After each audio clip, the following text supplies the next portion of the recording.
बात को कह रहा हूं और आपको एक उदाहरण देता हूं जिसकी चर्चा मैंने अपने संबोधन में भी की।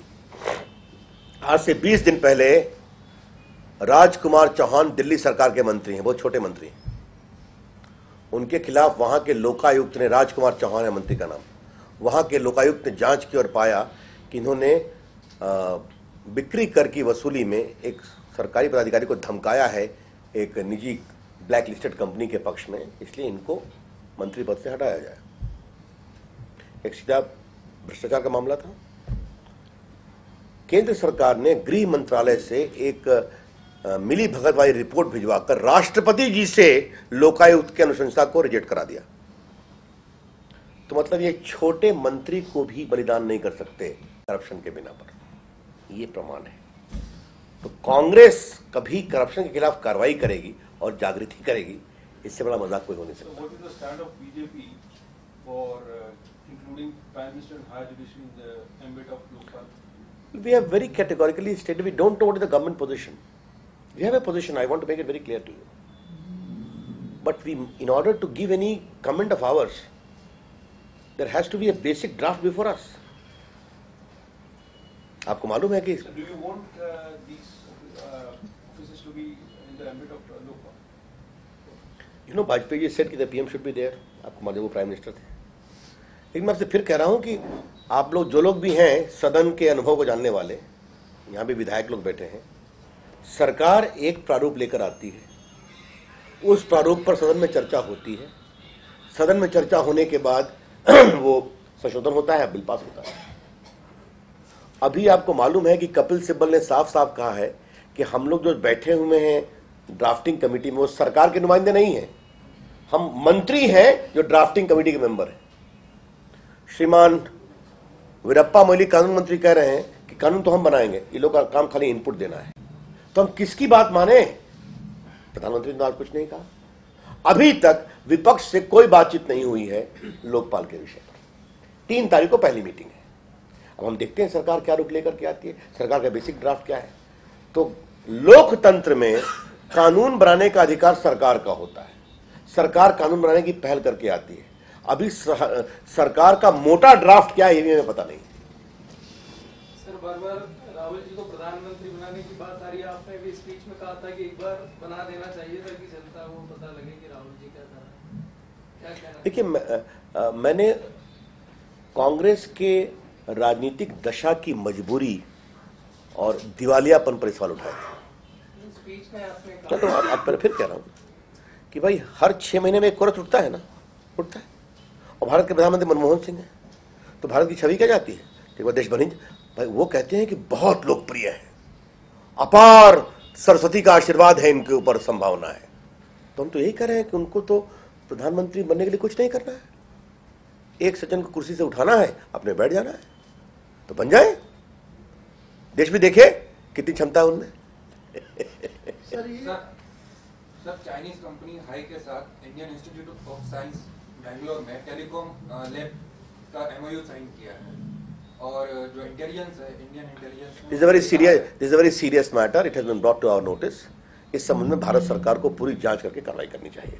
अगर किसी कंपनी के बारे में खुफिया और गोपनीय आईबी का कोई नेगेटिव रिपोर्ट है तो देश की सुरक्षा को लेकर उसका विचार होना चाहिए। सर, दंतेवाड़ा में बीएसएफ के शहीद हुए हैं जवान, उनको म्युनिसिपैलिटी की जो कचरा उठाने वाली गाड़ी में लाया गया, क्या शहीदों के सम्मान के लिए? देखिए, मैं आपसे एक बात कहना चाहूंगा, ये दुर्भाग्यपूर्ण स्थिति है। इससे हमको पीड़ा हुई है। हमने इन तथ्यों को जानकारी करने की कोशिश की थी, और तथ्य हैं वो भी आप जान लीजिए कि उन लोगों को जंगल से लाया गया था। जो जगदलपुर के आसपास जितने अस्पताल के एम्बुलेंस थे वो बाकी घायलों को ला रहे थे। जो कुछ शव वाहन बचे थे उनको भी घायलों को लाने के लिए भेजा गया था। जो मर गए थे उनकी बॉडी को भेजना जरूरी था, परिवार वाले चाह रहे थे। तो ये एक मजबूरी में एक दुर्भाग्यपूर्ण परिस्थिति पैदा हुई। हमको ऐसा लगता है कि वहां की सरकार दोबारा पूरी चिंता करेगी। और आपकी जानकारी के लिए कि दंतेवाड़ा में देश के सुरक्षाकर्मी बहुत मजबूती से लड़ रहे हैं, पुलिस के, बीएसएफ के, छत्तीसगढ़ पुलिस के। तो काफ़ी संख्या में मारे भी जाते हैं, नक्सलाइटों के खिलाफ कार्रवाई भी कर रहे हैं। आपको मालूम है कि मैं छत्तीसगढ़ का प्रभारी रहा हूं, इनको कोई जन समर्थन नहीं है। 2008 के विधानसभा चुनाव में बस्तर में 12 सीट है। इनके तमाम मतदान के बहिष्कार के बावजूद बीजेपी 11 जीती। और अभी 1.5 महीना पहले ये बस्तर लोकसभा का उपचुनाव हुआ, जहां से बलिराम कश्यप हमारे नेता हुआ करते, उनकी मौत हो गई, उनके बेटे खड़े थे। 85,000 वोट से हम जीते।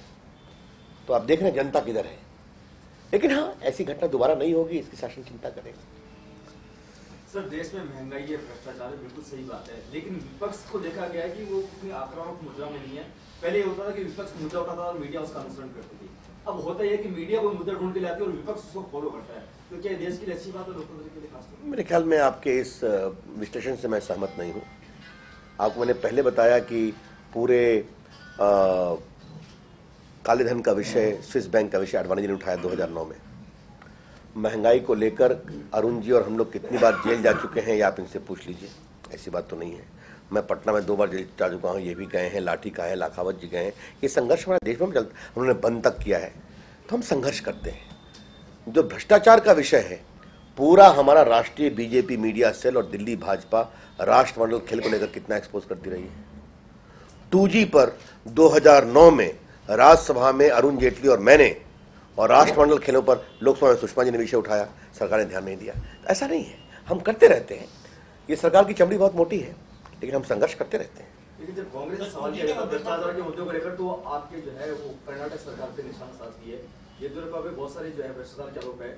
उनका ये कहना था कि जिन जिन पे आरोप लगे हैं, जांच में जो दोषी पाए गए उनको हमने हटाया है, लेकिन बीजेपी कुछ नहीं कर पा रही है। पहले आपकी जानकारी के लिए हम बता देना चाहते हैं कि कांग्रेस पार्टी ने किसी को मन से नहीं हटाया।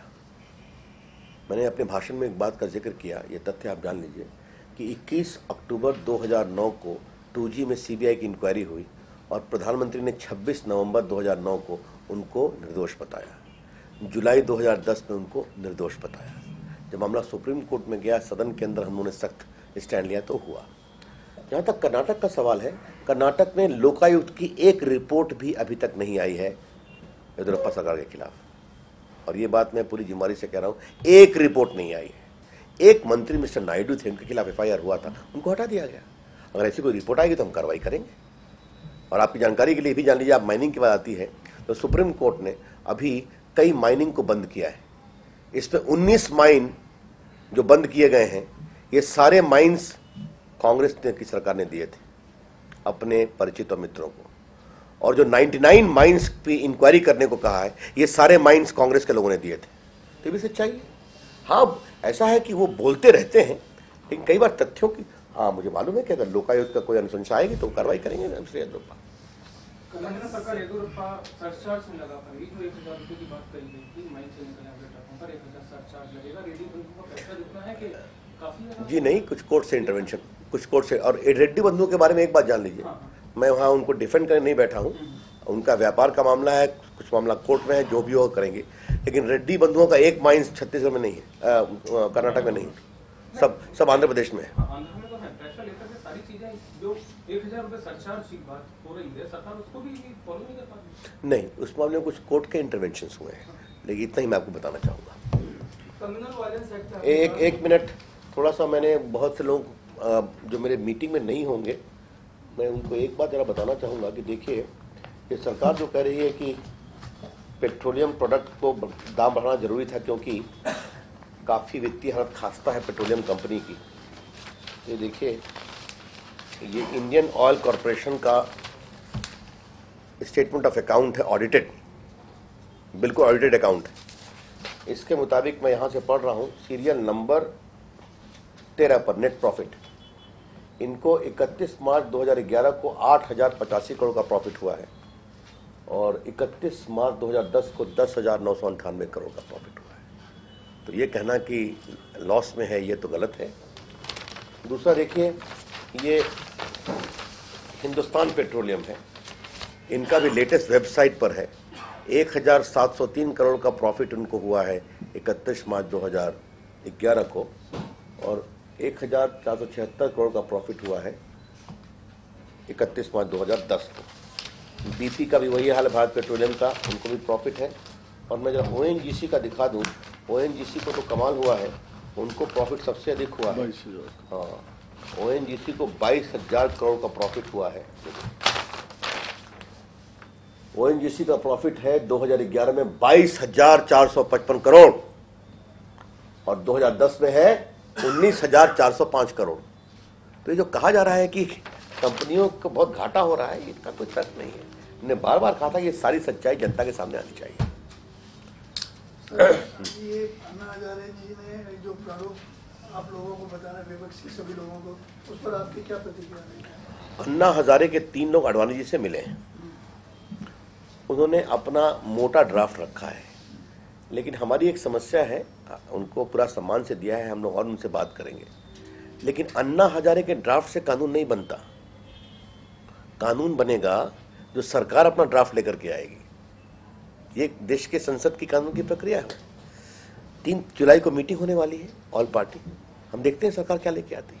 अभी तक सरकार के रुख का हमें पता नहीं। और आपकी जानकारी के लिए, सरकार ने विपक्ष के साथ कभी कोई बातचीत नहीं की। कोई बात कम्युनल वायलेंस से आप कह रहे हैं कि ये बहुत बड़ा खतरा है देश के लिए, समाज को तोड़ने वाला जी। बीजेपी ने जिला स्तर पर भी, प्रदेश स्तर पर भी आंदोलन किए हैं। मोटे तौर पर अगर इतना ही बड़ा खतरा इस एक्ट से, तो BJP as a national level पर क्या इसका एजेंडा लेके चलती है इस एक्ट को? देखिए, ऐसा है कि ये जो कम्युनल वायलेंस बिल बनाया है, ये सोनिया गांधी के गुणी सलाहकारों ने बनाया है। हम ऐसे उम्मीद करेंगे कि सरकार ऐसी मूर्खता नहीं करेगी और सरकार ऐसा बिल लेकर संसद में आएगी तो इसका हम पूरा प्रतिकार करेंगे। और आपकी जानकारी के लिए, जिन लोगों ने कम्युनल वायलेंस बिल को इतना सख्त और इतना बेतुका और विभेदकारी बनाया है, ये लोग वही लोग हैं जिन्होंने पोटा का विरोध किया था कि आतंकवादियों के खिलाफ लड़ने के लिए विशेष कानून की क्या आवश्यकता है, इंडियन पेनल कोड पर्याप्त है। तो आतंकवादियों के खिलाफ कानून सख्त बने, इसका विरोध करते हैं और कम्युनल वायलेंस पर ऐसा बिल लेकर के आते हैं जो पूरे समाज को तोड़ने की बात करते हैं।